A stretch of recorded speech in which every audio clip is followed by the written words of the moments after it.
सोचिए आप इस वक्त आराम से बैठकर ये वीडियो देख रहे हैं, लेकिन अगर मैं आपसे कहूं कि जहां आप अभी बैठे हो, वही जगह करोड़ों साल पहले लगभग 8500 डिग्री सेल्सियस के तापमान पर उबल रही थी, या फिर वही जगह लाखों सालों तक मोटी बर्फ से ढकी हुई थी, तो शायद आपको हैरानी होगी। लेकिन ये दोनों बातें बिल्कुल सच है।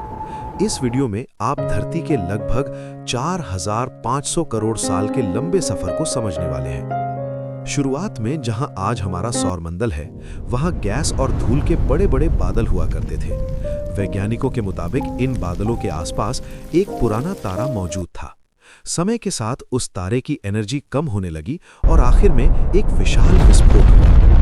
इस विस्फोट के बाद स्पेस में फैली धूल और गैस धीरे धीरे एक दूसरे के पास आने लगी। दबाव और गर्मी के कारण ये छोटे कण बड़े पत्थरों और उल्कापिंडों में बदलने लगे। इसी प्रक्रिया के दौरान ग्रेविटी का जन्म हुआ और तत्व एक जगह जमा होने लगे। जब हाइड्रोजन और हीलियम जैसे तत्व बीच में इकट्ठा होने लगे, तब ज्यादा दबाव के कारण एक और बड़ा विस्फोट हुआ और इसी से सूरज का जन्म हुआ। सूरज के बनने के बाद उसके आसपास घूम रहे एस्टेरॉइड्स और पत्थर आपस में टकराने लगे। करोड़ों सालों के टकराव के बाद मर्क्यूरी, वीनस, अर्थ और मार्स जैसे ग्रह बने। वैज्ञानिकों के अनुसार उस समय अर्थ के पास थिया नाम का एक और ग्रह था।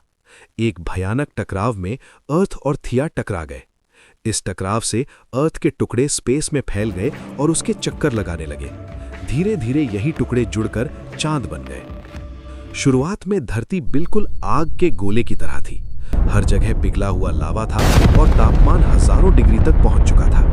धीरे धीरे धरती ठंडी होने लगी, भारी तत्व नीचे केंद्र में चले गए और हल्के तत्व ऊपर की सतह पर आ गए।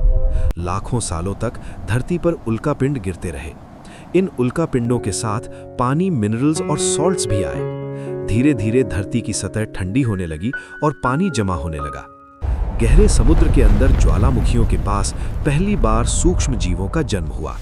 समय के साथ धरती पानी से ढक गई। इस दौरान हजारों ज्वालामुखी फट रहे थे, जिनके द्वारा धीरे धीरे पानी के ऊपर जमीन का निर्माण हुआ। उस वक्त भी वातावरण पूरी तरह बना नहीं था, इसलिए स्पेस से उल्कापिंड गिरते रहे। लगभग 300 करोड़ साल पहले धरती का वातावरण स्थिर होने लगा। ज्वालामुखियों की गतिविधि कम हुई और धरती का एक दिन लगभग 12 घंटे का होता था।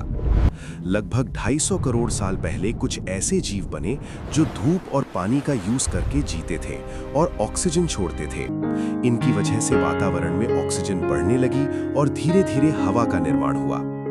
एक समय ऐसा भी आया जब धरती का तापमान बहुत गिर गया और पूरी धरती बर्फ से ढक गई। इसे आइस एज कहा जाता है। फिर धरती के अंदर की गर्मी ज्वालामुखियों के रूप में बाहर आई और बर्फ पिघलने लगी। समय के साथ ऑक्सीजन बढ़ती गई और ओजोन लेयर बनी, जिससे जीवन के लिए सुरक्षा मिली।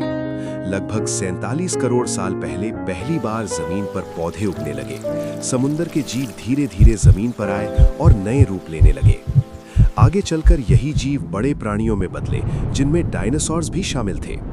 लगभग 6.5 करोड़ साल पहले एक विशाल उल्कापिंड धरती से टकराया। इस टकराव का प्रभाव इतना ज्यादा था कि डायनासोर्स पूरी तरह से समाप्त हो गए। इसके बाद छोटे जीव बच गए, जो धीरे धीरे विकसित होते गए। समय के साथ वे बंदरों जैसे प्राणी बने, फिर आदि मानव और आखिर में आज के इंसान। धरती को आज के रूप में आने में लगभग 450 करोड़ साल लगे हैं, लेकिन इंसान ने कुछ ही समय में इसे काफी प्रभावित किया है। आने वाले समय में फिर से बड़े बदलाव हो सकते हैं। इसलिए जरूरी है कि हम धरती को समझें और उसका ध्यान रखें, क्योंकि यही हमारा इकलौता घर है।